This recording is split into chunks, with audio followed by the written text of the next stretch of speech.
That's funny, comma, what does it say? Question mark.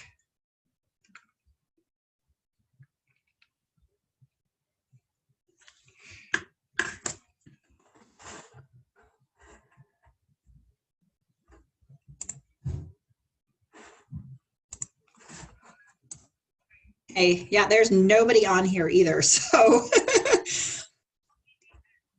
Oh, somebody just hopped in.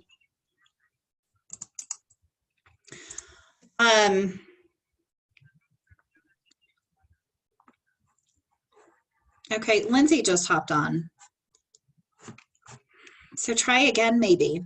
And are you, yeah, let's see.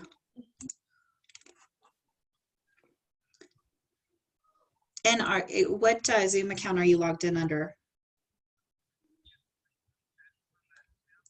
Okay, but are you logged in under like your Zoom account or the office Zoom account? Because this is on the office Zoom account. And so I don't know if that plays into it at all. Hello, hello. Okay.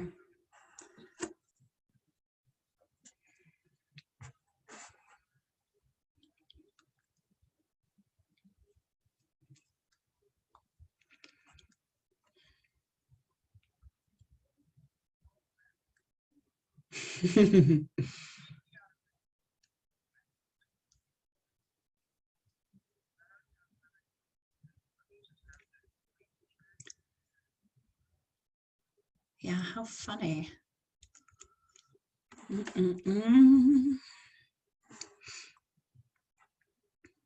Yeah, you're the only one because Ricky's on now. Lindsay hopped on. Yeah. Ricky went to the wrong meeting again.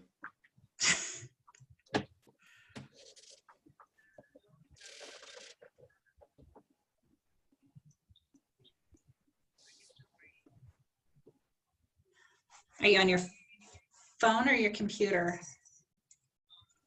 Okay. Okay. All right, give me a call if it won't let you join from there. All right.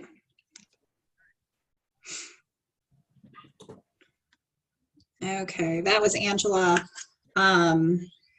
Zoom has locked her out. So here we are. We've been having some fun navigating this new tool today. So thank you guys for meeting me via Zoom.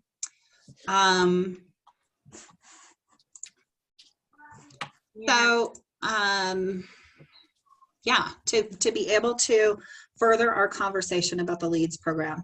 And now, obviously, our environment is way different today than it was last week when we had this conversation, right?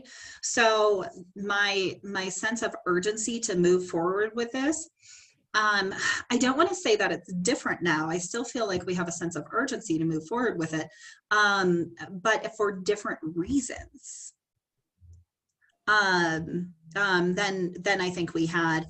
And I really want to be smart about this. And at the same time, when we do move forward with this, I think that we're navigating so much newness right now that having a small group like a pilot group is far and away the best idea to be able to move forward with it, because then we're going to get a select group of people who are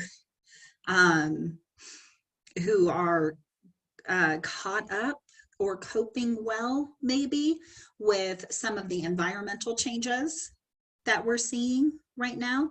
And we may find that this is an unnecessary program if we can, if we're pouring into our people enough that they're gonna go ahead and just run these on their own. I mean, they're sitting around the house not doing anything else, so might as well post some Facebook ads and get some leads, Yep. right? So, Anna, one of my concerns in thinking about this since our ALC meeting was I do feel like it's a transition in business perspective on behalf of Keller Williams, right? Because like we talked about, we've always been the, don't give an agent a fish, teach them to fish perspective. right. And so in thinking about it, one of my questions was, how does that transition look publicly? How does it look to Coldwell Banker or Realtor or Zillow and everybody that already does brokerages that do have leads, right? And almost what we've fallen into is an opportunity because of the current climate in our country to say we have the opportunity to change that perspective now and say this, in theory, as a reaction to what's going on, right? Online presence now is going to be even more important. And where these leads are coming strictly from an online funnel, then it made it a lot easier for me to get my brain wrapped around it and get on board with it. And to your point, my intention would be to support this, and however we decide is going to be the best way for the market center, the market, and our agents, with the idea that getting this up and command up in the Facebook ads and Instagram and Twitter and all of those to the point where we would simply have no agents that needed to participate in it or wanted to. Yeah. Right. So I'm significantly more on board now than I was at the ALC meeting last week. Okay. That's my perspective. Matt and I got a chance to kind of hash some stuff out too. I think one of the conversations that we had, sorry, I'm on my big screen, so I'm not looking at it. You're good. Was that even though we have a culture, a culture of, not right now, baby. Okay, I'll bring it to you in just a minute. Go color. Yay for home. Yep. Was that I think even though our culture says that it's your lead, your listing, and watching expenses and those things, I think the piece that we found is that it's also Gary has been very clear, and we have to be the leaders of the pack too. So we have to be the ones that are pushing the envelope sometimes, still in a way that is true to our culture. So that's the piece where I go back to is how do we make this fit with our culture? Because I think we both find that it could be very valuable to our people. I think, and this is literally something I wrote down at 3 a.m. the other night, so I really have been thinking about this, was that I find that this is going to be the best fit for the people that we always talk about that we're missing the gap for. And that's that middle section of our market center that are maybe have been cappers or almost cappers to that under, like $3 to $4 million producers. I feel like this is for them. Yeah. I find that it's not a fit for our PC program or our new people. I think it's a disservice to them. They don't know enough about real estate to know how to handle this. That's my 2 cents. I feel like this could be amazing for that middle group. That's kind of where I've landed. Interesting. Okay. So do you feel like the people in the productivity coaching that would want to participate in it we shouldn't offer it to them, or we should discourage it, or not necessarily cautiously advise them, or what's the strategy? I think it's the conversation of, hey, red light, green light, we focus on profit. You don't have any profit yet because you haven't closed the deal. I think when you're talking about someone like Gwen, different story, right? She's shown that she can close a home. So I think I don't necessarily that we say no to people. I just think that the target should be the people in the middle. But I do think that the productivity coaching program should be teaching them the fundamentals where this honestly probably isn't a fit for them because they should be doing profit first and they should be working on some of those things. I think it's maybe more case by case where you would suggest it. You know, I'm sure you have some people in mind like, hey, they're doing transactions now. This is a good fit for them. They can piece from one part to the other. They will follow up with their client. So I think is this something where we almost put it out there where there's a certain amount of things that agents have to have had accomplished before they get the opportunity? Like you have to have, you know, one home closed or one home under contract or, you know, Yeah. some sort of a way to incentivize them to get to that point so that we are indeed sticking to lead with revenue, right? And teaching them to fish as well, as opposed to your point, Lindsay, bringing, you know, new agents into the office, they get these leads, they work the leads, they get a closing and think that's how the industry works, when that's really not what we want their primary focus to be per se, right? Yeah, and I think also the other piece that I look at is if there's a combination, maybe it's like similar to what we used to try to do in the PC program, and I'm sure you're still doing, Angela, is, hey, if you're not attending these meetings for the PC program, you don't have eligibility for the program.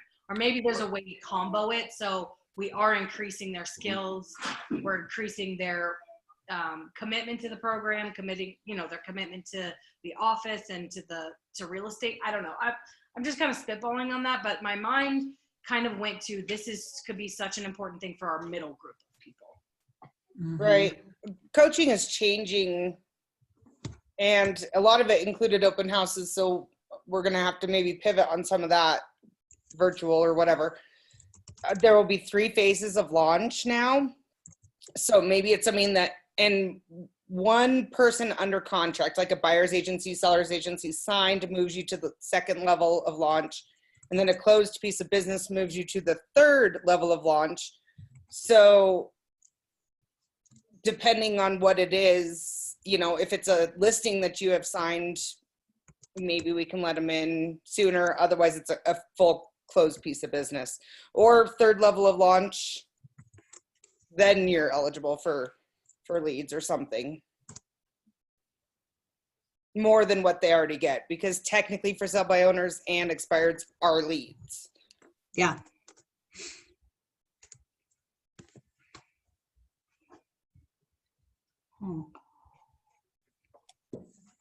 Anna, what are your thoughts? Well, I think I'm going down 2 different thought paths right now.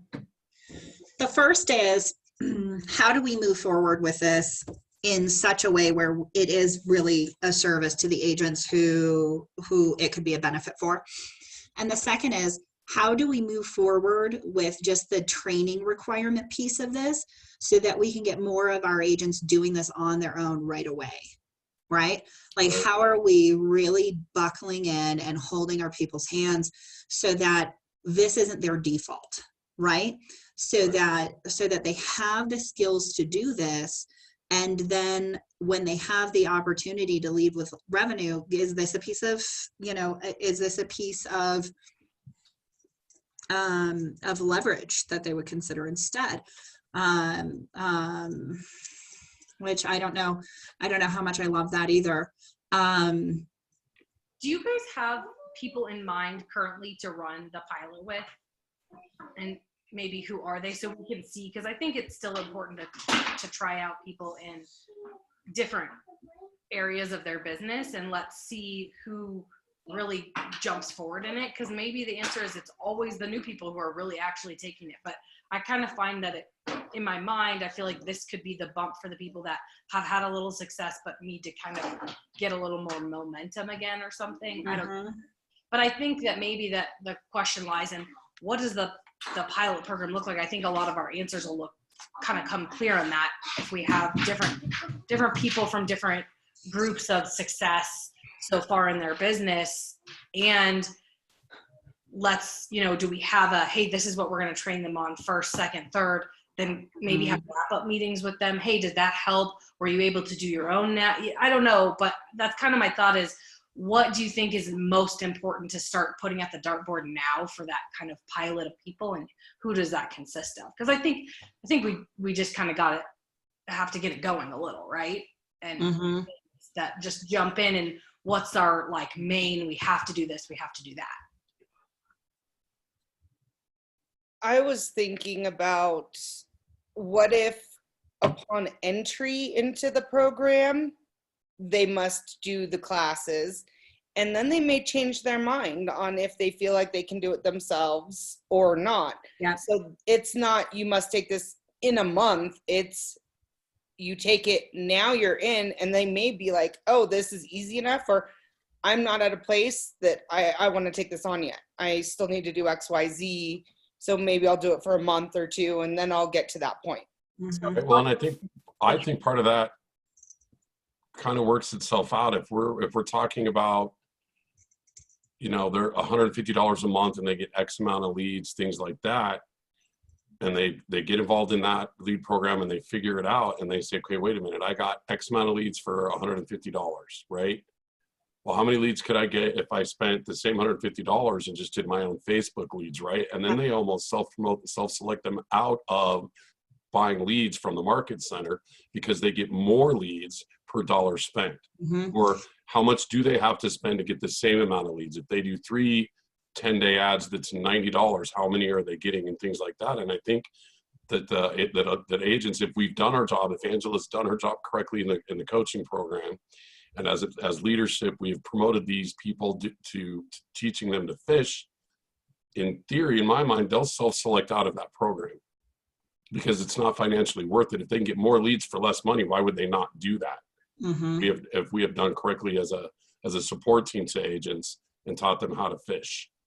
I agree, Ricky, and I think the piece on that is that we're transparent, that, Right. Sure. hey, you're paying $150, only $100 of that's going to leads. I think we have to make it a win-win. I obviously know the office wants to try to make some form of money on this, but I do think we have to really look at that number in form of a win-win for our agents and No question. for the market center. But I think we have to be transparent on, hey guys, just so you know, you're paying $150. We're doing all the ads and the background work, so there's time involved. So we are not putting exactly $150 to it, because then that self-select may happen sooner than later. Right. Yeah. I would agree wholeheartedly, completely. Yeah. And I also have full faith in our market center and our coaching program and our leadership that I have zero doubts that we will do that to support those agents the correct way. And that we will continue to focus on teaching them to build their own business. Well, so here's what comes to mind for me, you know, and it just dawned on me, Angela, you said, you know what, we're already giving you for sale by owner and expired leads. We're already giving you leads. Zero expectation on the return of that other than you're working them, right? So you have to qualify with Angela to get those leads, right? So that's the expectation around that, and it's not a profit center for us. The benefit is you're going to go close more business, and we're going to get more of your company dollar, right? So that's the win-win from the market center perspective. It caused me to ask myself, is it leads that the agents want, or is it appointments? Mm.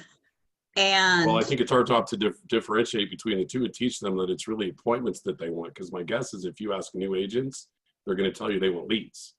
And if we were going to run this program the most effectively, would we hire a professional ISA to set these appointments? And then would I sell you appointments instead? That's a really interesting thought, Anna. Yeah. That is very thought-provoking, Anna.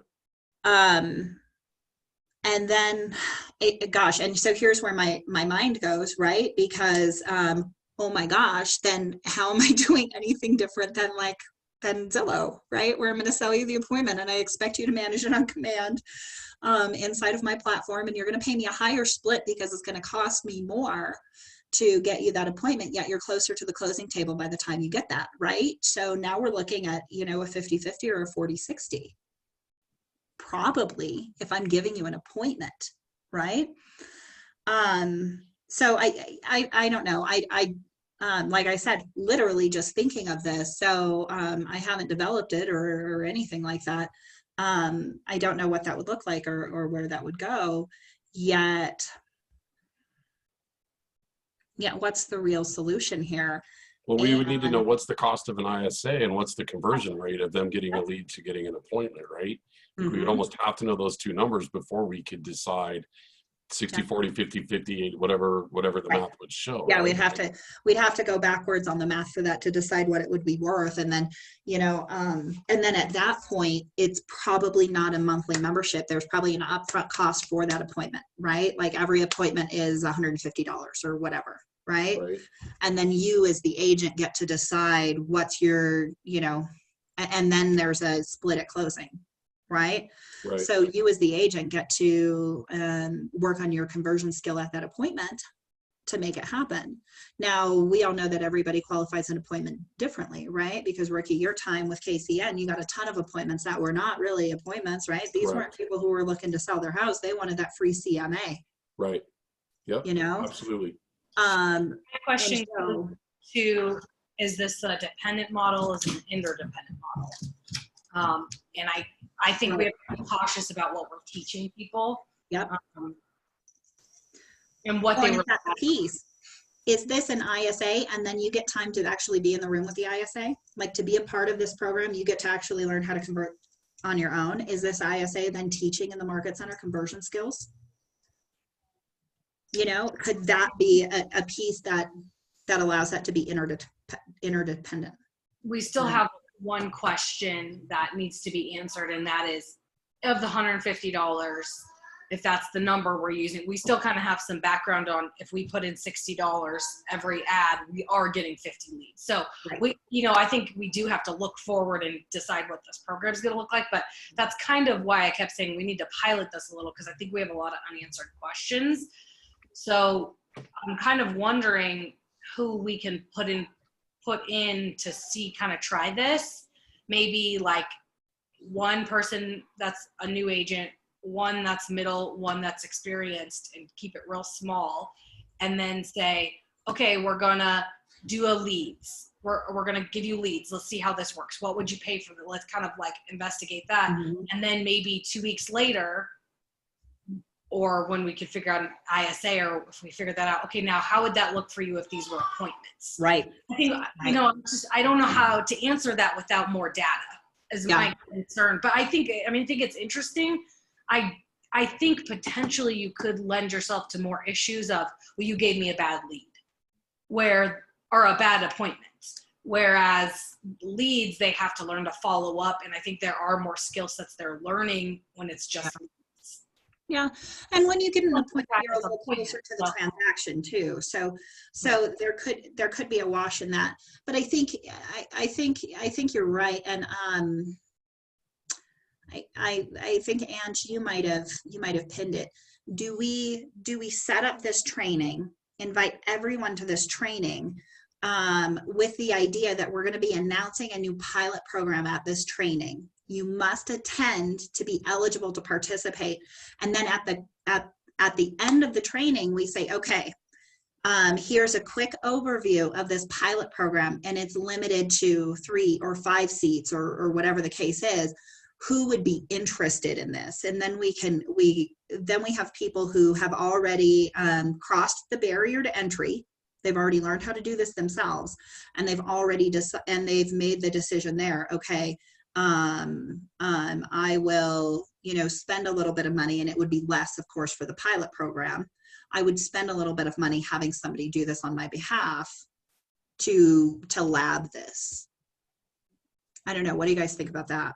Yeah, and then I think we may need to have a form that says what does my business finances look like? If I were spending $100 right now, it would be no problem.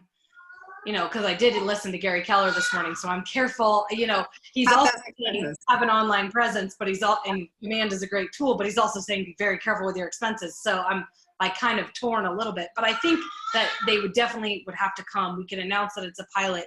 Only a select few people will be chosen, and they may have to turn in a form or something in case you have a lot of interest. An application We procedure. want to make sure it works, and then we will choose a couple people. And then if it's working, this be very clear. This is a pilot.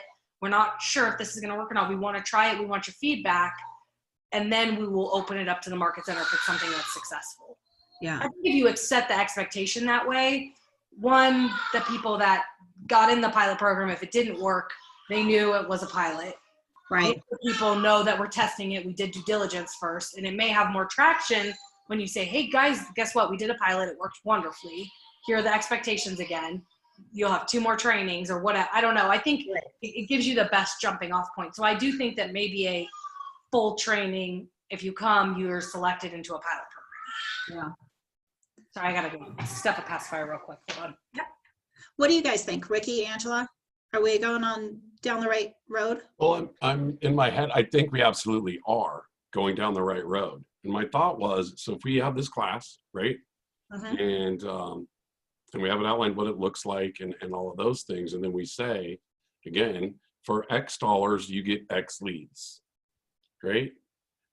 And you have to be chosen and to participate and it's allowed and all the things Lindsay said, and I agree with that. And then I'm picturing myself standing in front of the room or saying, or if you come to our Facebook leads ads, you can get that we can give you this many, you can get this many leads for this many dollars on your own. Mhm.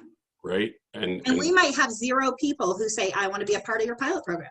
we might, right? And then that means we have more people who are going to go do it on their own because they just went through the how do I post and how do I convert training. Right. And the fact of the matter is, regardless of which way they would want to go, even though we don't know what the results might be out of a test, out of a pilot program, right? Either way, that's win-win. Right? Mhm. Here's 2 different options. You know, we're offering this, or you know, we'll teach you that if you don't already know. And it's just additional opportunities. Because Yeah. I go back to what one of the things that Michael said a couple of times in the ALC meeting was, what's wrong with adding another tool to the tool belt? Yeah. And the obvious answer to that is nothing, right? So, yeah, absolutely. I'd be on board with that. We just obviously, to Lindsay's point, have to have clarity around what that looks like. Yeah. And I believe that setting the expectation up front in those trainings that all we're doing is this, do it on your own. We're empowering you to do it on your own. And if you still would like to join, you know? Yeah, Mhm. maybe in if they're signing up for the pilot program or if they end up signing up for the program once it's successful, they're signing something that's saying, if I attend these courses, I am learning how to do this on my own. I am opting in on letting the office create these ads on my behalf, and I'm paying a premium to do so. Or, you know, obviously the Yep. Sure. I think that's really important because we don't want people to be upset. And when we can go back and say, hey, you clearly knew we taught you how to do this. And in the class, if we're very clear, I think you were saying this, but I may have missed it. Hey, just so you know, we're going to teach you exactly what we're going to do so you can do this on your own. And if you choose not to do it on your own, you can opt into this program. Again, we are teaching you exactly what we're doing. You know, I think if with that message is super clear, then that's their choice. Then it becomes their business decision. We have to let people run their own businesses. Yeah. Right. And then, and in order to do that, we do have to, I think it's incumbent upon us as leadership, you know, Angela from the PC program, which I know she's doing, and myself as the tech guy in the office, is getting way more agents on board with learning how to do this and actually doing it themselves. Yeah. Right. Like that's, to me, that's still a big hole that we've got in terms of getting people to convert over to Command and using it and doing this. And we had the Tech Cafe Zoom call at noon, and we had 5 people participating in it. Justine's doing Facebook the Facebook ads at a very high level. Gwen's doing it at a high level too, and just getting more people. Yeah. Even if this turns out to be nothing more than another intro way to motivate people to get involved in it one way or the other, whichever way you want to go, we have options. That's still win-win. Yeah. Well, and I think that this class would, so in my head, I'm building it right now because that's what I do. I think that this class is 3 parts. The first is, how do you create the ads? Right? So it's, you know, that's probably 45 minutes, maybe, right? This isn't a beginners in Command class. Right? So it's, how do you build the ads? The second part is, now what happens? We're actually building up the smart plan and the follow-up campaigns. And then the third piece is conversion scripts. How do I call you? How do I text you? How do I get face to face with you, or screen to screen with you, or keyboard to keyboard instead of belly to belly, or whatever the heck we're doing these Right. days, right? How do I, yep. Yeah. Are we gonna do this via Zoom? Because it's gonna be like that for a while, I think. Oh yeah, yeah. It's and so so that's kind of what I'm thinking, right? And I don't know. So that's probably like a 2.5 hour class. Maybe it's a 3-part class, because 2.5 hours when you are doing what Lindsay's doing right now is real hard to do, right? But can we all squeeze in an hour a day? Maybe a little easier. I'm wondering if you can get it down to like 2-hour sessions and then Right. a 30-minute you're still interested or something. Yep. Yep. Absolutely. Okay. And So now have you them learn how to do recorded. it. Here's a half an hour. We're going to talk about the pilot program. Yeah, I think that's great. And so Yeah. this morning for Tech Cafe, I had reached out to Justine to ask her if she was ready to teach this, because that was her applet that she was teaching, right? Facebook ads. Yeah. So I reached out to her this morning, and her concern was, I'll save the details. Ultimately, I ended up on a Google Hangout call with her for about 20 minutes before Tech Cafe, and she walked me through step by step how to do this, right? And as we went through that, what I realized was in just teaching agents to do it, it's got to be at least a 2-parter, because you got to teach them how to do the ads. And then to Anna's point, there's now what, right? So you've done the social ad, you have the leads, they popped up in your command already. You open up your command and you have all these new contacts. Now what? Yeah. Right? So to that point, I do think like teaching them how to do the Facebook ads is not more than, I don't think 40, 45 minutes tops, depending on how many people you have on a Zoom call, right? Yeah. And then the now what, my guess, and Anna, you know this, Angela, you two, you guys are all using it at a high level already. You guys would be more versed in the second part of the now what than I am, in terms of how long that class might take to teach. Yeah, I think the second part, because what happens next is you have to create a smart plan, Right? and you have to run that smart plan, right? Yep. And then the third part is the scripts. I think that second part is probably another easily 45 minutes, but we have to have that smart plan already built and just give you a document where you can build out the same steps, and you can tweak it if you want to add some stuff, but Sure. it's not enough for me to just tell you how to do a smart plan and then let you decide how you want to do it. I have to give you the best practices. So there's going to be a bit of R&D in this too, right? We gotta hit those Facebook groups that are doing this at a high level, and reach out to the Nick Baldwins and the Marty Millers of the world and say what's working right now, and put together the best smart plan for our people to be able to convert. We're working on Nick's smart plan right now. We've tweaked it a little bit, but it's been working really well for us so far. So Is it the one he just sent? this one we've had in our system for like a couple weeks, maybe 3 or 4 weeks. So I'd have to ask Bree, because I don't know. She did it. So. Happy to let you have it though. Thank you. I would love it. I know that Justine has had some one-on-one conversations herself with Marty Miller, and I'm quite certain it wouldn't be a stretch for her to be able to reach out to him and ask him for some of his exact information as well. Mm-hmm. Yeah, and I wonder if, because what we're doing is going to be, it is outside the box, right? I wonder if we could leverage somebody like that to actually teach this for us. Or Leslie Jackson, maybe.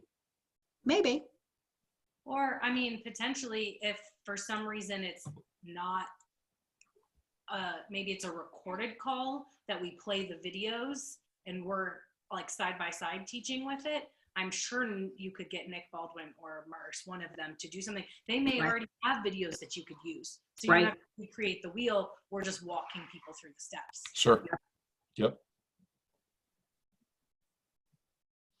I like it. Okay, good. Well, what is the office's next step? Just kind of looking into the trainings and scheduling something? What do you guys think? I think that's where we're at. I think that this sounds like the best course of action is to put this training together. That training will then establish our pilot group. And then working with that pilot group, we'll be able to determine the finer details of this program and how it needs to roll forward. So our next step's going to be to look at the calendar to get this event planned. It's likely going to roll into April. For sure. And then it's about the resources, gathering the resources and building the class. And then promoting the event to get people in. So ideally, I'd like to do this as a Wednesday feature, just because it's, gosh, I don't know, I'm saying this. It's the habit that we've created this year. It's been great because everybody's been in the market center, and yet, is that a really good time of the day to be doing Zoom classes? We'll find out, to be continued. We could put surveys up about when is the best time for your Zoom classes. We have a really important one coming up. We want the most attended. I mean, so far people have been answering the surveys on Facebook, so maybe probably. Yeah, well, and I think that this week is an off week to ask that question because it's spring break, and next week kids return to instruction, whatever in the world that means. So I anticipate that not every agent is home working right now, right? So so next week will be a return to the new normal, whatever that's going to look like, I think, for the next speculating couple of months at this point. So we'll be looking at that a little more closely. So because you guys are all here, and I think I mentioned it to Ricky and Angela because they were going to career visioning, but career visioning this week was canceled. Obviously, I'm going to do a mini career visioning as next Wednesday's feature class on Zoom. So if you can join for that from 1 to 3, probably next Wednesday afternoon, Lindsay, we'd love to have you. It'll be open to everybody. So then we can. We'll do a mini CV. I also, obviously, I think with probably the right decision, I talked with Joy's husband. The rec center is currently closed.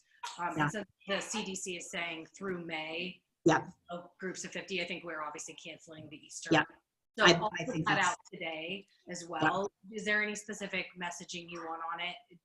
It's canceled. Please let your clients know. Obviously, doing this to protect everyone's health. Yeah, I would just be as positive as possible with that kind of cancellation, right?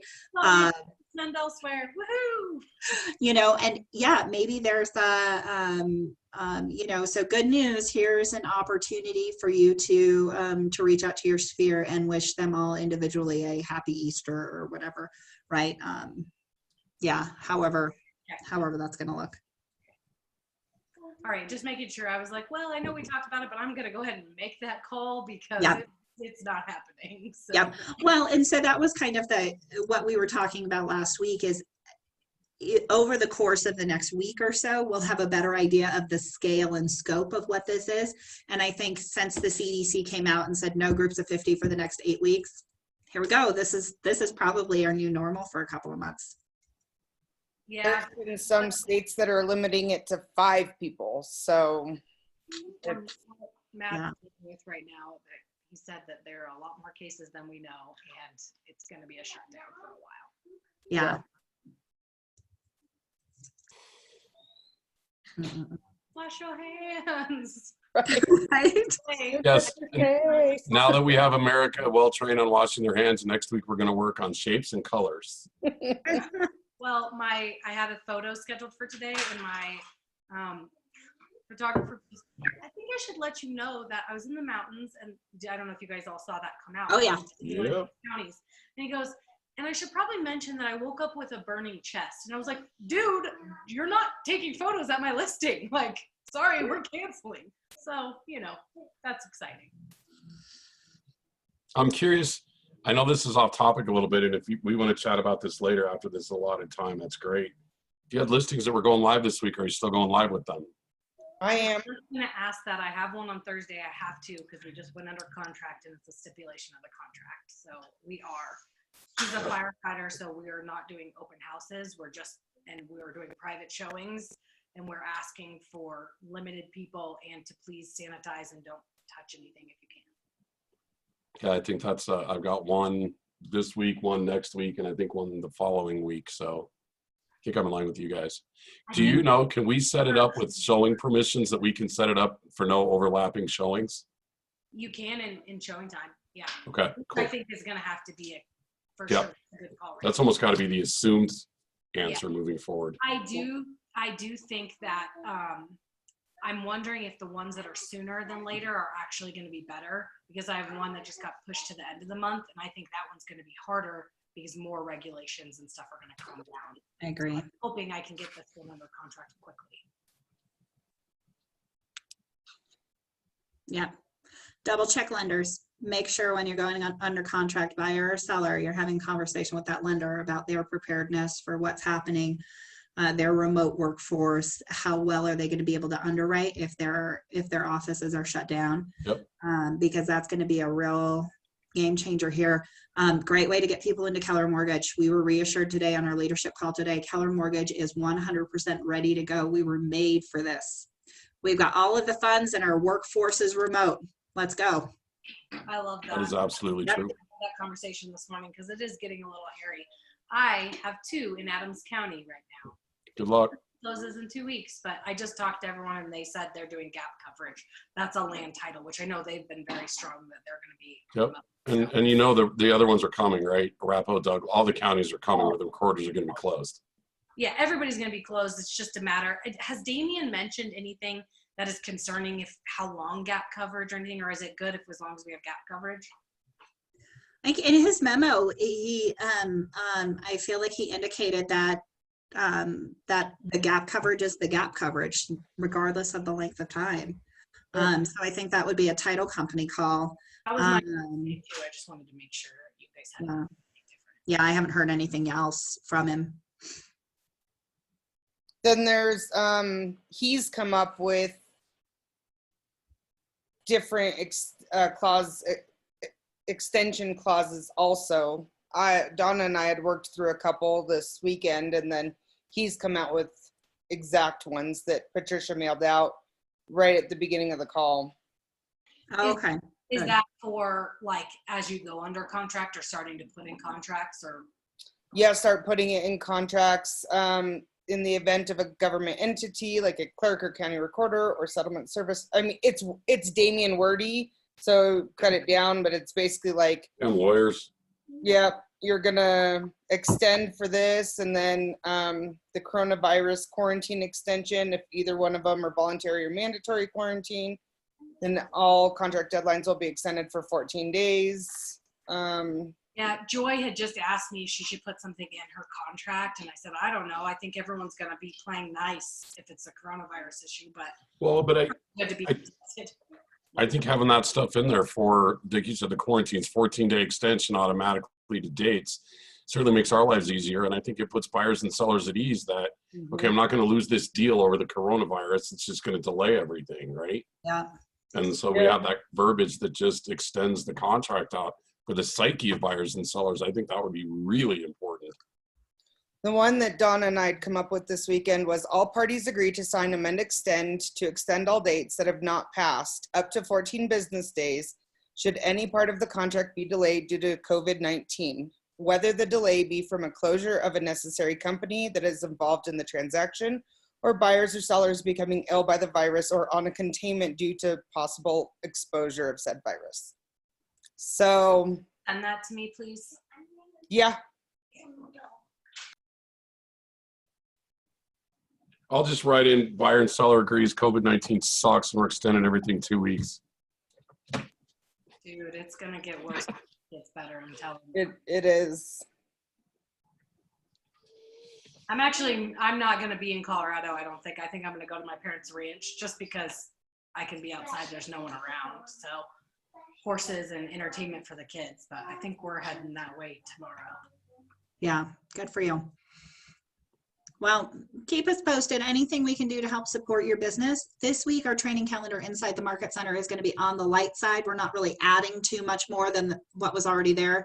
In the coming weeks, we're going to be adding some lead gen groups, some Zoom happy hours, and some more opportunities to just network with one another. via virtual environment. But given that this is spring break, we're not going to push the envelope, but we'll be putting some more of those things on. KWRI is packing the Command Live or the Connect Live calendar. So there's lots of opportunities to plug in. And if you choose not to plug in and you're gonna just, take advantage of being out in the country or whatever, make sure you bring your shift book with you. Those are the tactics we need right now in our business. So. Ready for my drive. Yeah, cool. Very good stuff. Well, thank you guys for helping to hash this out. I've got a little Google Doc that I've just been compiling my notes on for this. And so I'll share it to all of you so you have, and it has some of our notes from the call today too. But that's going to be our course of action. We're going to look at probably over the next couple of weeks here, adding a training or a series of trainings that will culminate in the ability to become a member of the pilot program with full disclosure of we have just trained you everything that we're going to do. You can do it yourself for cheaper. And then we'll kind of move forward with that pilot program tentatively, right? Maybe with a fixed cost and no lead guarantee, I think, just so we can see what we're getting, and putting a greater portion of that towards the actual leads, and sense it as a pilot program so that we can establish a baseline of how this needs to look. And then with the idea that, we'll probably be moving forward. If we move forward with a full-fledged program, it won't be until closer to the summer probably. So. Thanks, Dan. I think that's a good plan. And when you're ready for us to jump on and look at any of that, just let us know. Cool. Well, thank you guys. I'm going to share that Google Doc with you all now so you can take a peek at your leisure. You'll just have it. And then I'll keep you posted on results, the classes and the content and all of that stuff so that we're all in the loop. Perfect. Thanks, Angela, for sending that over. Thank you. Yeah, you're welcome. Okay. All right. Bye, guys. Awesome, guys. I appreciate you. Bye. Everybody stay safe. Wash hands. Yep. Stay safe. Bye. Yep. Bye. Bye.